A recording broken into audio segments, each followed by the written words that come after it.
नमस्कार, मैं हूं देवांजलि मोइत्रा। भारत ने उत्तराखंड में एक सड़क बनाई। ये सड़क मानसरोवर तक जाती और इसी सड़क को लेकर भारत और नेपाल के बीच काफी तनातनी चल रही है। पहली बार सदियों पुराना मित्र अपने स्वार्थ के लिए भारत से संबंध को तार तार कर रहा है और एक तरह से सदियों पुराने रिश्ते को धमकी देने लगा। पहली बार नेपाल ने लिपुलेख पर अपनी चौकी बनाकर वहां सेना तैनात कर दिया।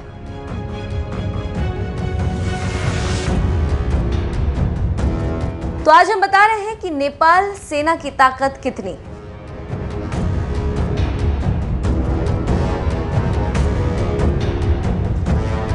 सैन्य ताकत के मामले में हालांकि नेपाली सेना पड़ोसी भारत के सामने कुछ भी नहीं, लेकिन ये दक्षिण एशिया की सबसे पुरानी सेनाओं में गिनी जाती।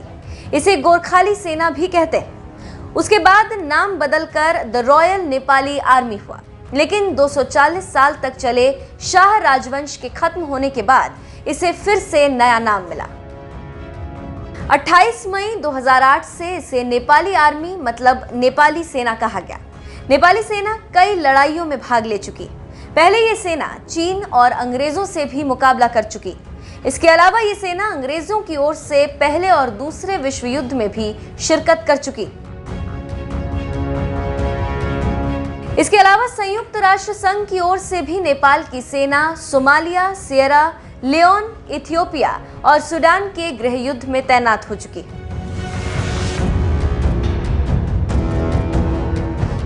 नेपाली सेना का मुख्यालय भद्रकाली काठमांडू में। इस समय जनरल पूर्ण चंद्र थापा इसके प्रमुख हैं। किसी भी सेना की ताकत आंकने का सबसे पहला तरीका उसका बजट होता है। तो हम सबसे पहले नेपाली सेना के बजट की चर्चा करेंगे। सेना पर कितना खर्च?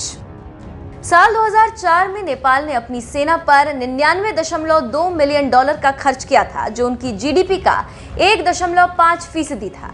हालांकि इसके बाद सेना पर उनका खर्च लगातार बढ़ता गया। कई खबरों के मुताबिक नेपाली सेना का खर्च 2017 में 405 मिलियन डॉलर तक पहुंच गया।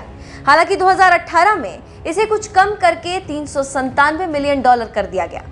अब हम बताते हैं कि नेपाली सेना की ताकत कितनी। नेपाली सेना की ताकत।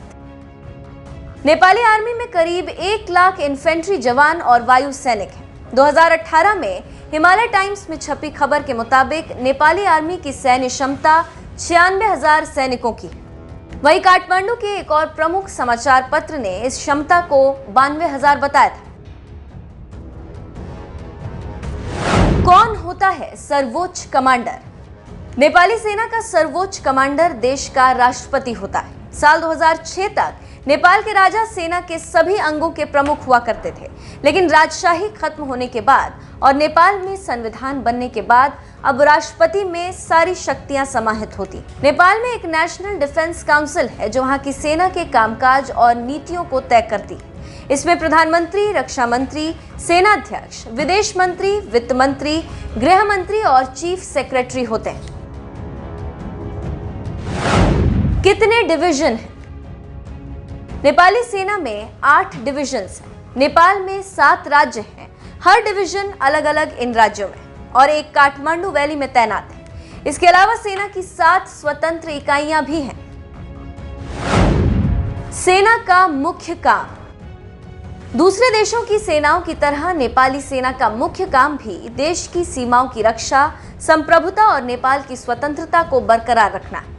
इसके अलावा उनकी दूसरी भूमिका नेपाल की सरकार की आंतरिक सुरक्षा में मदद करना है। ये सेना संयुक्त राष्ट्र संघ के तमाम शांति अभियानों में भी शिरकत करती।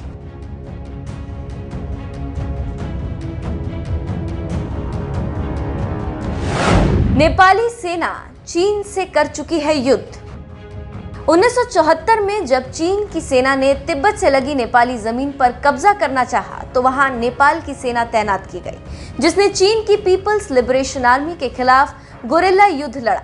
इसमें नेपाल ने साथ ही अपनी बड़ी सेना भी भेजी थी। बाद में चीन के साथ उनका समझौता हो गया, लेकिन यह पहला मौका था जब नेपाल ने इतनी बड़ी संख्या में अपनी सेना को सीमा पर भेजा था। नेपाली सेना को हथियारों की सप्लाई। अमेरिकी विशेषज्ञ न केवल नेपाल की सेना को ट्रेन करते हैं, बल्कि उन्हें हथियार, कारतूस की सप्लाई भी करते हैं। चीन से कभी युद्ध की सूरत में अमेरिका ने अतिरिक्त कमांडो और सैनिक भेजने का वादा भी किया, लेकिन ये संधि भारत के साथ कभी युद्ध की सूरत में निष्प्रभावी रहेगी, क्योंकि भारत इंडो पैसिफिक क्षेत्र में अमेरिका का प्रमुख सहयोगी देश है। इसके अलावा भारत बड़े पैमाने पर नेपाल सेना को हथियार, कारतूस और उपकरणों की सप्लाई करता है। जर्मनी, बेल्जियम, इजराइल और साउथ कोरिया से भी नेपाल हथियार खरीदता है। कितने विमान और कितने टैंक? दुनिया के देशों की सैन्य क्षमता के बारे में बताने वाली वेबसाइट ग्लोबल फायर पावर की माने तो नेपाल के पास कोई फाइटर प्लेन नहीं है। उसकी वायुसेना के पास 13 हेलीकॉप्टर हैं और 3 मालवाहक विमान। वहीं पैदल सेना के पास 214 सैन्य बख्तरबंद गाड़ियां। नेपाली सेना के पास कोई टैंक नहीं है। नेपाल के पास अपनी कोई नौसेना नहीं है, क्योंकि नेपाल के पास समुद्र ही नहीं है। इसी वजह से शायद नेपाल के कर्ता धर्ता ने नेवी का निर्माण नहीं किया, क्योंकि जिसकी जरूरत नहीं उसको रखने की क्या जरूरत।